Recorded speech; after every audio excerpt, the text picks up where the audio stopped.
नमस्कार दोस्तों, मैं हूं अतुल। एआर्स मैथ्स वर्ल्ड में आप सबका स्वागत करता हूं, जहां पे हम सीखते हैं कंप्लीट कंसेप्चुअल मैथमेटिक्स, वो भी आसान भाषा में। आज क्या सीखने वाले ये देख लेते हैं। सबसे पहले तो हम देख रहे हैं क्लास 10 के सीबीएसई या एनसीईआरटी बुक से हम पढ़ रहे हैं ट्रायंगल्स, जो है हमारा 6th चैप्टर। तो अगर हम 10th के सिलेबस को यूनिट वाइज डिवाइड करेंगे तो हमारे पास आएगा algebra, coordinate geometry, trigonometry, mensuration और एक आएगा ज्योमेट्री। तो ज्योमेट्री में हमारे पास पहले 3 चैप्टर हुआ करते थे, ट्रायंगल्स, सर्कल्स एंड कंस्ट्रक्शन।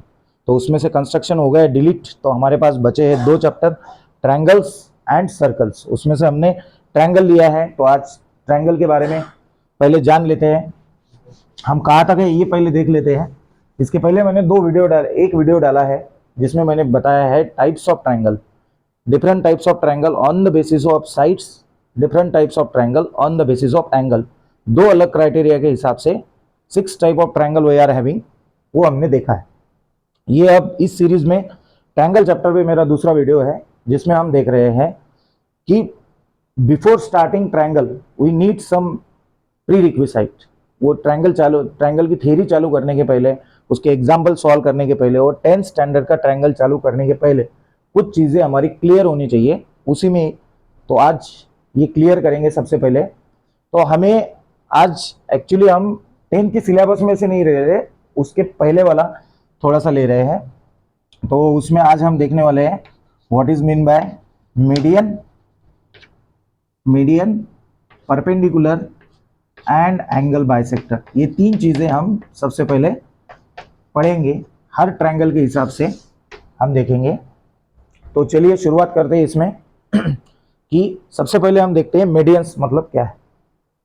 तो बहुत सारे लोगों को कंफ्यूजन होता है, बहुत सारे स्टूडेंट को ये हमेशा कंफ्यूजन रहता है कि is there any difference between median and perpendicular, are they same, are they different, कभी क्या ये कॉमन हो सकता है कभी।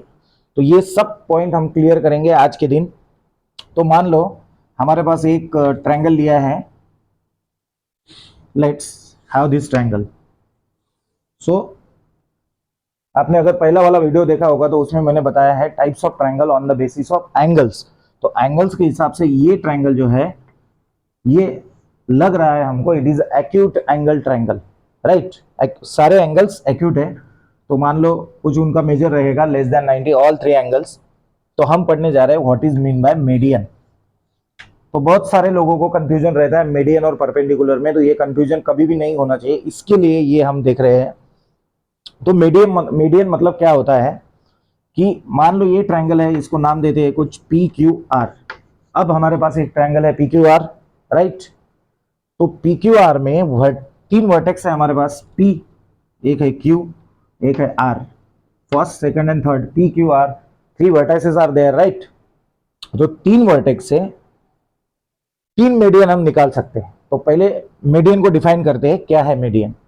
तो वर्टेक्स P अगर हमने लिया है ट्रायंगल पी क्यू आर में, तो P के अपोजिट साइड कौन सा है, क्यू आर।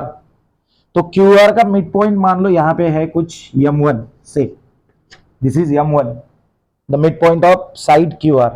क्यू आर किसके अपोजिट है, P को। इस लाइन को अगर हम वर्टेक्स P को इस पॉइंट से अगर ज्वाइन कर देंगे तो ये हो गया हमारा first median from vertex P।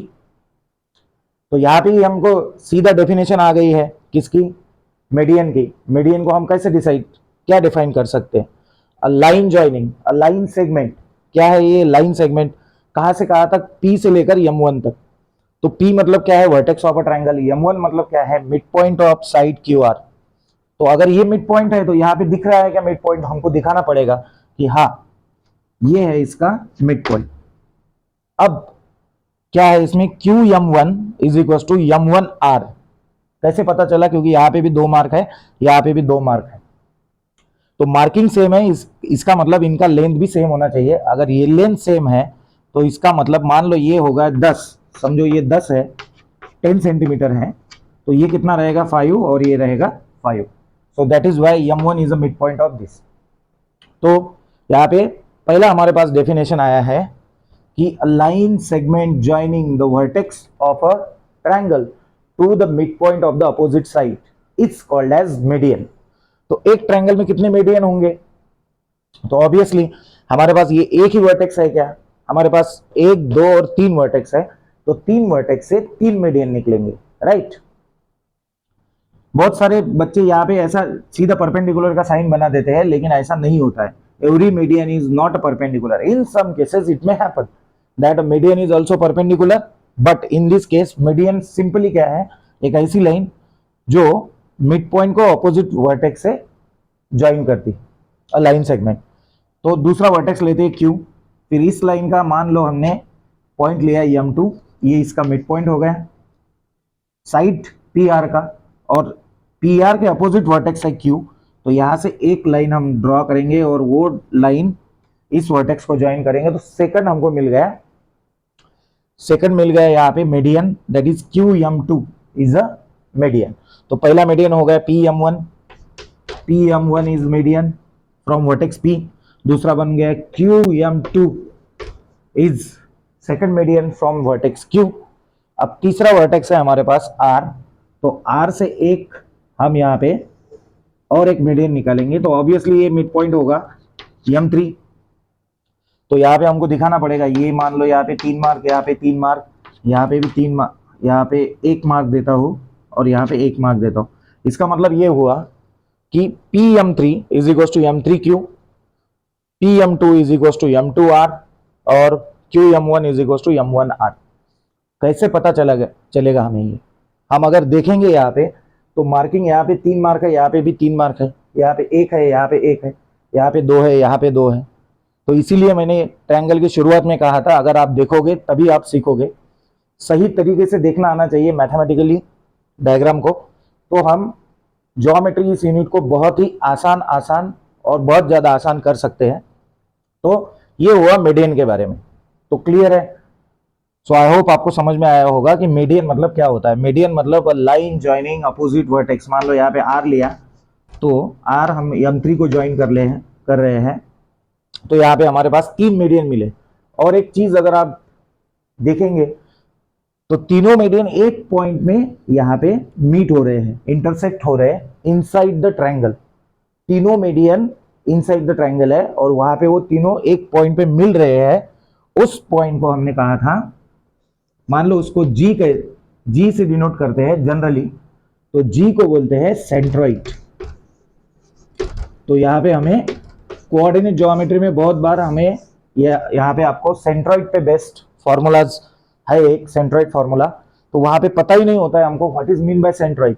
तो लेकिन यहाँ पे हमको अब पता चल गया है ट्रायंगल में what is mean by centroid. Centroid मतलब क्या होता है? A point where all the 3 medians of a triangle are meeting is called as centroid. उसको जनरली G से डिनोट करते हैं। तो इस तरह से ये है हमारे पास all about medians. I hope आपको समझ में आया होगा ये। अगर आया होगा तो लाइक कीजिए वीडियो को, कमेंट करते रहिए आपका कुछ सवाल है, आपको जिस टॉपिक पे चाहिए उसके बारे में, और चाहे तो आप इसका स्क्रीनशॉट निकाल सकते हैं।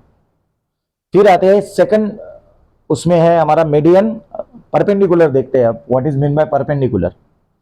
तो ये था हमारा एक्यूट एंगल ट्रायंगल लिया था मैंने, वैसे ही आप राइट एंगल ट्रायंगल के लिए भी ले सकते हो।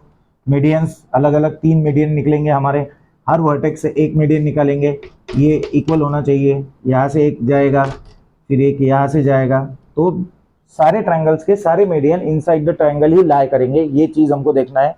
जहाँ पे तीनों मीडियंस मीट होते हैं उसको बोलते हैं सेंट्रोइड। मीडियन का डेफिनेशन ये सब हमने देखा है अब यहाँ पे। तो उम्मीद है आपको ये समझ में आया होगा। अब आते हैं हमारा next geometrical aspect in triangle is क्या है हमारा, क्या पढ़ना है हमको? परपेंडिकुलर्स। तो इस तरह से हम ट्रायंगल के लिए थ्योरी जनरेट कर रहे हैं।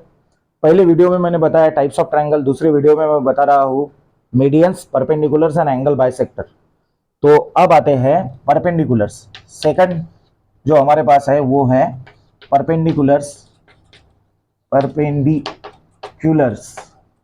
तो एक से ज्यादा है इसीलिए प्लूरल फॉर्म में यूज किया है। जनरली हम यहाँ पे परपेंडिकुलर, अल्टीट्यूड्स, हाइट्स, तीनों का मीनिंग एक ही है। परपेंडिकुलर हो गया, हाइट हो गया या अल्टीट्यूड हो गया, तीनों के नाम अलग अलग है, मीनिंग एक ही है और उनका काम भी एक ही है।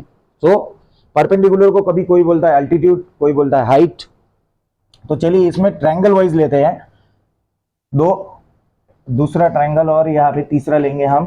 तो अब हम सबसे पहले यहाँ पे लेते हैं हमारा एक्यूट एंगल ट्रायंगल।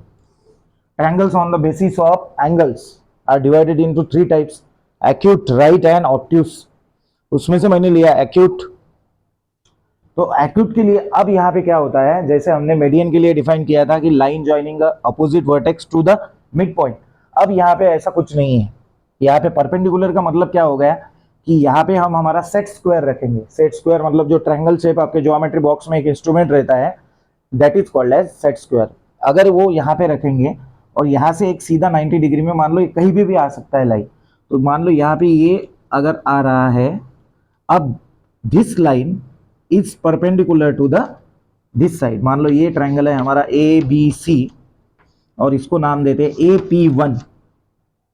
तो यहाँ पे क्या हो रहा है कि वर्टेक्स ए है हमारा, वर्टेक्स कौन सा है ए, और वर्टेक्स ए से हमने क्या किया, एक लाइन खींचा है, लेकिन कैसा खींचा है वो, that is a perpendicular to the opposite side. BC को परपेंडिकुलर है, इसीलिए एंगल यहाँ पे मैंने दिखाया 90 डिग्री। इस अगर ऐसा एंगल दिखाते तो इसका मतलब ये राइट एंगल है, राइट। तो यहाँ पे ये बन गया परपेंडिकुलर। अब बहुत सारे बच्चों को ये लगता है कि परपेंडिकुलर इन दोनों को इक्वल पार्ट में डिवाइड करता है, ऐसा नहीं होता है। कुछ केस में हो सकता है, जैसे आप बताओ मुझे कमेंट में कहाँ पे होता है कि जब परपेंडिकुलर ही मीडियन हो, राइट। परपेंडिकुलर ही क्या होना चाहिए, मीडियन होना चाहिए। तो जैसे कि मैंने बोला परपेंडिकुलर क्या है, इस वर्टेक्स से अपोजिट साइड पे निकला हुआ एक परपेंडिकुलर लाइन सेगमेंट। तो हमारे पास दूसरा वर्टेक्स भी है और ये तीसरा वर्टेक्स भी है, तो इसका मतलब यहां से बी से भी एक परपेंडिकुलर हम निकाल सकते हैं। अगर हमने बी से एक परपेंडिकुलर निकाला, अब ये हो गया हमारा second perpendicular from vertex B. इसको कुछ नाम देते हैं BP2, जैसे इसको दिया था AP1, इसका नाम दिया BP2। तो यहां से भी एक वर्टेक्स निकाल सकते हैं, राइट। और इस वर्टेक्स सी से हमने एक परपेंडिकुलर निकाला और इसको नाम देते हैं BP3, CP3। तो ये हो गए 3 परपेंडिकुलर। तो इस तरह से हमने देखा कि यहाँ पे एक्यूट एंगल ट्रायंगल के लिए हमने 3 परपेंडिकुलर को किस तरह से निकाला है। 3 वर्टेक्स से तीनों साइड पे परपेंडिकुलर निकाला है और वो एक पॉइंट पे मीट करता है। उस पॉइंट का नाम आपको बताना है कमेंट बॉक्स में। दूसरा ट्रायंगल लेते हैं, वो है हमारा right angle triangle. Right angle triangle, तो यहाँ पे एक राइट एंगल ट्रायंगल का डायग्राम निकाल लेते हैं। तो ऑब्वियसली चाहे ट्रायंगल कौन सा भी रहने दो, उसमें 3 मीडियन 3 परपेंडिकुलर होना चाहिए, इसीलिए उसका नाम है ट्रायंगल। ट्राई, ट्राई का मतलब क्या होगा, 3 एंगल्स। तो 3 एंगल जहां पे होता है ऐसा पॉलीगॉन, उसको बोलते हैं ट्रायंगल्स। तो इसीलिए हर चीज यहाँ पे 3-3 में ही होंगी। तो यहाँ पे हम दूसरा ट्रायंगल देख रहे हैं, राइट एंगल ट्रायंगल, हमको देखना है परपेंडिकुलर। तो अब सबसे पहला इसको मान लेते हैं, नाम देते हैं कुछ PQR।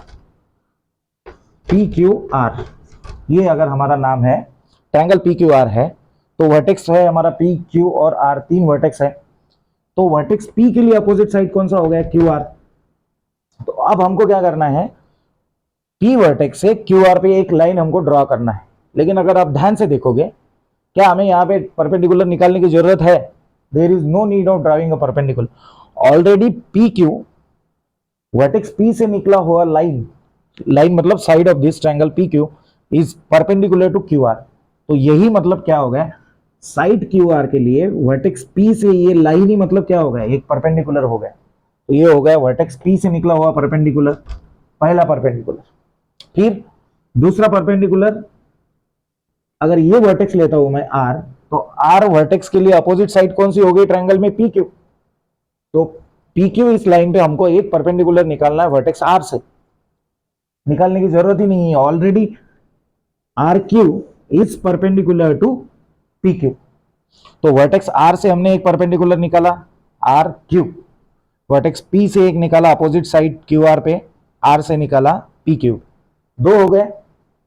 अब रहेगा तीसरा वर्टेक्स। तीसरा वर्टेक्स है हमारे पास Q से एक परपेंडिकुलर निकालते हैं, ये है यहाँ पे एक परपेंडिकुलर निकाला। तो इस तरह से 3 परपेंडिकुलर यहाँ पे हमने निकाल ली राइट एंगल ट्रायंगल के लिए। तो कितना आसान था। तो इसीलिए मैंने बोला है ट्रायंगल में जब तक आप देखोगे नहीं तब तक आप सीखोगे नहीं, देखेंगे तो सब कुछ आसान लगने लगेगा। और भी एक चीज है जो आसान है, वो है सब्सक्राइब वाला बटन, उसको दबा दीजिए और लाइक कीजिए, कमेंट कीजिए। तो चलिए फिर से आते हैं, इसमें और इसमें क्या डिफरेंस है। एक्यूट एंगल ट्रायंगल में all the perpendicular are inside the triangle, सारे परपेंडिकुलर्स ट्रायंगल के अंदर है। यहां पे क्या हो रहा है, एक तो इनसाइड ट्रायंगल है ये वाला, this is inside the triangle, right, this perpendicular is inside the triangle. What about others two, PQ and QR, they are also perpendicular but they are on the triangle। मतलब यहाँ पे क्या हो रहा है, यहाँ पे थे तीनों इनसाइड, यहाँ पे one inside, two on the triangle. ये हो गया राइट एंगल ट्रायंगल के लिए। अब तीसरा एंगल कौन सा रहेगा हमारे पास, टाइप्स ऑफ ट्रायंगल में तीसरा ट्रायंगल है हमारे पास ऑब्ट्यूज, ऑब्ट्यूज एंगल ट्रायंगल। इसके लिए देखते हैं क्या सिनेरियो होता है। तो ये सबसे ज्यादा यूज होगा हमें ऑब्ट्यूज एंगल ट्रायंगल के परपेंडिकुलर्स। ये दो तो, ये वाला तो सबको समझ में आता है, ये कभी कभी थोड़ा सा हार्ड लगता है क्योंकि इसमें समझ में नहीं आता कौन किसका परपेंडिकुलर है, लेकिन ये भी बहुत आसान है। इसमें तीनों इनसाइड है, यहाँ पे क्या है, one inside, two on triangle, two on triangle side. Perpendicular की बात कर रहे हैं, तीनों परपेंडिकुलर देखो यहाँ पे मीट हो रहे हैं। इस पॉइंट का नाम आपको बताना है कमेंट बॉक्स में। और ये है हमारा ऑब्ट्यूज एंगल ट्रायंगल में क्या होना चाहिए, मान लो ये है हमारा ट्रायंगल, एक साइड निकाल ली हमने और दूसरा साइड ले लेते हैं। ये लाइन में यहाँ पे रब कर देता हूँ यहाँ पे इसको। तो ये हो गया third type of triangle, that is obtuse angle triangle. क्यों ऑब्ट्यूज एंगल ट्रायंगल, क्योंकि ये जो एंगल है ये 90 डिग्री से ज्यादा है, जो एंगल 90 डिग्री से ज्यादा रहता है उसको बोलते हैं ऑब्ट्यूज एंगल। और ऐसा एक ही एंगल हो सकता है ट्रायंगल में, क्योंकि एंगल सम प्रॉपर्टी भी हमको ध्यान में रखना है। तो यहाँ पे भी वही वाला पहले वाला करेंगे सीन। तो यहाँ पे मैं चौक अलग यूज करता हूँ, इसके लिए ब्लू चौक यूज करता हूँ। तो अब मुझे क्या करना है, ये वाला मेरा वर्टेक्स है और दूसरा वर्टेक्स है ये और तीसरा वर्टेक्स है ये। तो सबसे आसान कहाँ पे, किस वर्टेक्स से है परपेंडिकुलर निकालना, सबसे आसान है यहाँ से। तो यहाँ से एक परपेंडिकुलर निकालेंगे अपोजिट साइड पे, डॉटेड दिखाते हैं उसको, या फिर ऐसा निकाल लेते हैं। तो ये हो गया पहला परपेंडिकुलर, फर्स्ट परपेंडिकुलर। और अब आते हैं दूसरा परपेंडिकुलर। तो पहला वर्टेक्स है, मान लो इसको नाम देते हैं यल, यल से एक परपेंडिकुलर निकाला हमने, यल P1। अब दूसरा वर्टेक्स है ये और ये, तो इसमें से मैंने मान लो ये ले लिया। इस वर्टेक्स के लिए इसको नाम देते हैं यम, इस वर्टेक्स का नाम दिया हमने यम। वर्टेक्स यम के लिए अपोजिट साइड कौन सा होगा, इसको नाम देते हैं यल एन। सो ट्रायंगल यल यम यन, ये ट्रायंगल है मान लो हमारे पास यल यम यन। तो वर्टेक्स यम के लिए side L N is a, इस ट्रायंगल में, व्हाइट ट्रायंगल में यल एन अपोजिट है वर्टेक्स यम के। तो वर्टेक्स यम से हमको एक परपेंडिकुलर निकालना पड़ेगा। तो यहाँ तो हम ऐसे निकाल नहीं पाएंगे। क्यों नहीं निकाल पाएंगे, क्योंकि वो ग्रेटर देन 90 होगा। या तो फिर यहाँ पे उपाय क्या है हमारे पास, तो हमारे पास एक जुगाड़ है। तो वो हमारा जुगाड़ ये है कि हमको इसको एक्सटेंड करना पड़ेगा। किसको एक्सटेंड कर रहे हैं, देखो हम, ये साइड है एलन, एलन को अगर हम इधर एक्सटेंड कर सकते हैं या फिर इधर एक्सटेंड कर सकते हैं, लाइन ऑफ एक्शन सेम रहना चाहिए। इसका मतलब हम, इसका एक्सटेंशन का मीनिंग क्या होता है, एक्सटेंशन का मीनिंग होता है कि मान लो कोई अगर चीज इस लाइन में है तो इसी लाइन में रहेगी हमेशा। तो या तो हम इसको इधर एक्सटेंड कर सकते हैं या फिर उधर, लेकिन line of action should be same. तो उधर तो करने का कोई मतलब नहीं है, तो हम इधर ही कर लेते हैं। इधर करने से हमारा फायदा ये है कि वर्टेक्स यम से अब हम एक परपेंडिकुलर निकाल सकते हैं। तो ये हमारा बन गया सेकंड। तो यहाँ पे एक एंगल बन गया 90 डिग्री, हो गया परपेंडिकुलर। अब आपने एक चीज नोटिस की है क्या, पहले यहाँ पे एक तो इनसाइड आ गया परपेंडिकुलर, फिर दूसरा आ गया हमारा ये परपेंडिकुलर यम P2। अब तीसरा परपेंडिकुलर देखो, वर्टेक्स यम से निकला, यल से निकला, अब वर्टेक्स कौन सा रह गया, यन। वर्टेक्स यन के लिए अपोजिट साइड कौन सा होगा, यमएल। यमएल को हमको फिर से अगर एक्सटेंड करना होगा तो या तो हम इधर कर सकते हैं, इधर करने से कोई मतलब नहीं है तो उसको इधर ही एक्सटेंड कर देंगे। तो हमने इसको एक्सटेंड कर दिया इस तरह से कि लाइन ऑफ एक्शन सेम रहना चाहिए। किसको एक्सटेंड किया, यमएल को, यमएल मतलब ये व्हाइट लाइन को इधर थोड़ा सा और एक्सटेंड किया। एक्सटेंड करने के बाद इस लाइन के लिए अपोजिट वर्टेक्स है यन तो n से एक परपेंडिकुलर निकालेंगे और ये बन गया हमारा थर्ड परपेंडिकुलर। कुछ नोटिस किया आपने? अगर आप देखोगे सही तरीके से तो एक ये हो गया परपेंडिकुलर, दूसरा परपेंडिकुलर ये हो गया और तीसरा परपेंडिकुलर ये हो गया, और ट्रायंगल है हमारा ये वाला या LMN। तो ऑब्ट्यूज एंगल ट्रायंगल के लिए क्या है, दो परपेंडिकुलर बाहर है और एक इनसाइड द ट्रायंगल है। तो इसीलिए मैंने बोला जब तक आप देखोगे नहीं तब तक आप सीखोगे नहीं ज्योमेट्री के लिए। तो यहाँ पे बहुत कुछ देखना पड़ता है। तो दिख रहा है सीधा सीधा क्लियर कि एक और एक दो perpendicular out of the triangle है, एक इनसाइड द ट्रायंगल है। ऑब्ट्यूज के लिए, राइट के लिए two are on the triangle, one is inside the triangle, इसके लिए all are inside the triangle. तो आई होप आपको समझ में आया होगा। चाहे तो आप इसको स्क्रीनशॉट निकाल सकते हो या फिर आप नोट डाउन करते होंगे तो नोट डाउन कीजिए। और भी एक चीज कर सकते हो, वो है चैनल को लाइक शेयर एंड सब्सक्राइब। तो स्क्रीनशॉट निकाल लीजिए और इसके बाद देखते हैं हम एंगल बाइसेक्टर।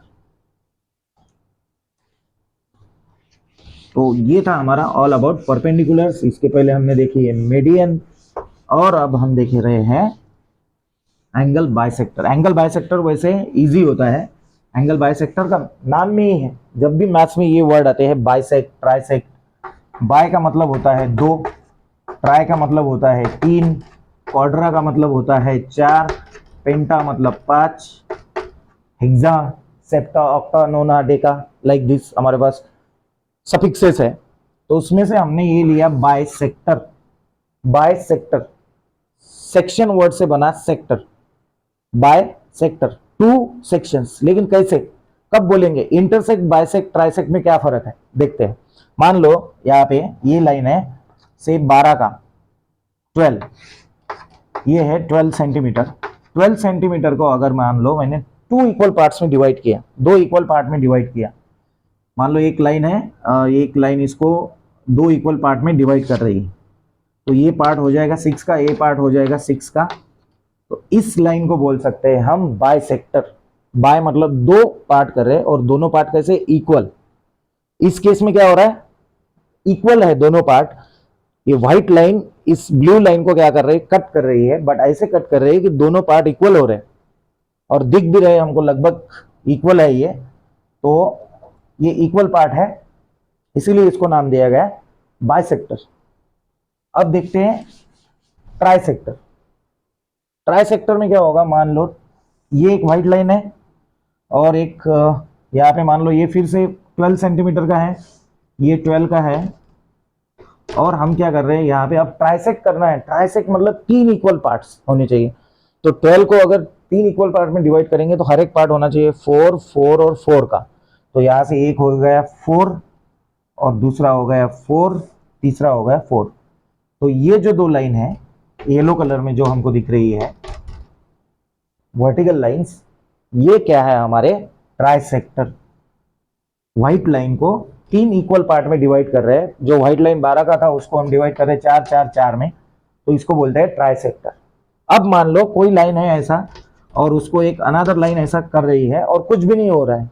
मान लो ये 12 का है, इधर 4 गया, इधर मान लो 8 है, तो नाइदर बाइसेक्टर नाइदर ट्राइसेक्टर। तो ये लाइन इसको बोलेंगे इंटरसेक्ट, सिर्फ इंटरसेक्ट। ये केस हो गया, मान लो ये हो गया से 3, ये हो गया 9, कोई इनमें ये नहीं है, या ये हो सकता है मान लो 7, ये हो गया 5, लाइक दिस। ऐसे कुछ अगर डिवीजन होता है तो उसको बोलेंगे सिर्फ इंटरसेक्ट।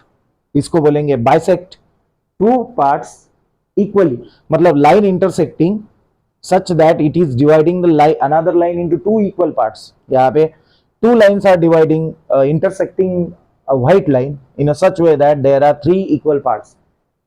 Intersect, bisect, trisect. समझ में आया होगा लाइन के बारे में। अब देखते हैं एंगल के बारे में। तो आई होप आपको समझ में आ रहा होगा। तो आप लाइक करते जाइए, सब्सक्राइब करते जाइए, शेयर करते जाइए अपने दोस्तों के साथ। बोलो अतुल सर ने भेजा है ये वीडियो मैथ्स आसान बनाने के लिए। तो हमारा एक्चुअली टॉपिक है एंगल बाइसेक्टर। तो एंगल बाइसेक्टर इन ट्रायंगल, कहीं पे लगभग आप एक्सरसाइज 6.2 या 3 में देखोगे तो बहुत बार आपको ये वर्ड मिलेगा बाइसेक्टर, और बहुत लोगों को समझ में ही नहीं आता what is mean bye angle bisector. तो मैंने एक ट्रायंगल निकाल लिया ऐसे, ये ट्रायंगल हो गया, इसको नाम देते हैं पी क्यू आर। इसमें 3 एंगल है, एक एंगल है ये दूसरा, और ये है हमारा तीसरा angle, third angle, second angle, first angle, all these are acute angle. So ये हो गया एक्यूट एंगल ट्रायंगल। अब क्या होता है, हमारा नाम क्या है, एंगल बाइसेक्टर। हमारा मतलब इसका जो हम लाइन निकालने जा रहे हैं, रे जो निकालने जा रहे हैं, उसका नाम है एंगल बाइसेक्टर। तो मान लो ये कोई ऐसा एंगल है, ये एंगल है मान लो 60 डिग्री का, तो इसको मुझे एक ऐसा रे निकालना है, ऐसा एक रे निकालना है जो इस 60 को 2 इक्वल पार्ट में डिवाइड करे। मतलब एक है, अगर मैं यहाँ से एक रे निकालूं और अगर ये रे यहाँ का एंगल बनाता है 30 और यहाँ का बनाता है 30, तो इस रे को बोलेंगे इस एंगल का बाइसेक्टर। तो बड़ा एंगल 60 था, तो ये हो गया 30-30। मान लो ये 32 का रहता तो टोटल ये हो जाता 16-16। मान लो ये 4 का है, तो ये कितना होना चाहिए, 4, 4 + 4 8, लाइक दिस। तो एंगल बाइसेक्टर का काम है जो गिवन एंगल है उसको 2 इक्वल पार्ट में डिवाइड कर रहा है। जैसे यहाँ पे ये टोटल एंगल था 60 के 2 पार्ट किए, यहाँ पे हो गया 30, यहाँ पे हो गया 30। तो यहाँ से सिमिलरली यहाँ से मैंने एक लाइन निकाला, इस तरह से निकाला, लाइन नहीं, इसको क्या बोलते हैं, रे। 3 चीजें हैं मैथ्स में, लाइन, लाइन सेगमेंट, रे, राइट। तो ये क्या है हमारा रे, ऐसा एक रे निकाला, ऐसा एक रे निकाला। मान लो इस रे को नाम देते हैं PD, PD, PD is the रे। कुछ इस तरह से निकाला कि यहाँ का मेजर और यहाँ का मेजर सेम ही आना चाहिए। मान लो ये है x डिग्री, तो ये भी होना चाहिए x डिग्री। हो गया एंगल बाइसेक्टर। एंगल के 2 इक्वल पार्ट कौन कर रहा है, पीडी कर रहा है, इसीलिए पीडी को बोलेंगे एंगल बाइसेक्टर। किस एंगल का बाइसेक्ट कर रहा है, एंगल पी को। ये था हमारा एक्चुअल एंगल, राइट, ये एंगल था हमारा। ये एंगल को हमने 2 पार्ट में डिवाइड किया। 2 पार्ट कौन से हैं, ये भी देख लेते हैं। पहला पार्ट हुआ ये, और सेकंड पार्ट हुआ यहाँ से यहाँ तक। तो x x 2 पार्ट हो गए, इसीलिए उसको नाम दिया bisector. 2 equal sections of an angle is called as angle bisector. The line which makes it is called as angle bisector. यहाँ से भी एक एंगल बाइसेक्टर निकाल सकते हैं। ये ऐसे डिवाइड करेगा, मान लो ये y है तो ये भी कितना होना चाहिए फिर y, क्योंकि बाइसेक्ट कर रहे हैं। और तीसरा यहाँ से भी निकाल सकते हैं एक, ये z है तो ये भी होना चाहिए z। इस तरह से हमने देखा medians, perpendiculars and angle bisector. तो आई होप आपको समझ में आया होगा ट्रायंगल के बारे में ये चीज़ें, जो बहुत बार हमारे माइंड में हम बहुत आगे पढ़ते हैं, जैसे बीपीटी पढ़ते हैं, उसके बाद सिमिलरिटी, कॉन्ग्रुएंसी, ये सब कुछ पढ़ते जाते हैं और हमको ये बेसिक ही पता नहीं होता है, इसीलिए मैंने ये लिया है। इसके बाद वाले सेशन में हम लेंगे 6.1 से हम चालू करेंगे एक्चुअल स्टडी। हमारा जो 10th के सिलेबस में है उसके लिए ये था हमारा बेसिक। उम्मीद है आप सबको समझ में आया होगा। तो आज के लिए बस इतना ही, यहीं पे हम ख़त्म करते हैं यहाँ पे ये वाला सेशन। तो उम्मीद है आपको ये समझ में आया होगा। फिर मिलेंगे एक नए दिन नए वीडियो में नए टॉपिक के साथ। तब तक के लिए कीप प्रैक्टिसिंग मैथ्स। और एक चीज़ कर सकते हो आप, वो है like, share and subscribe. Thank you.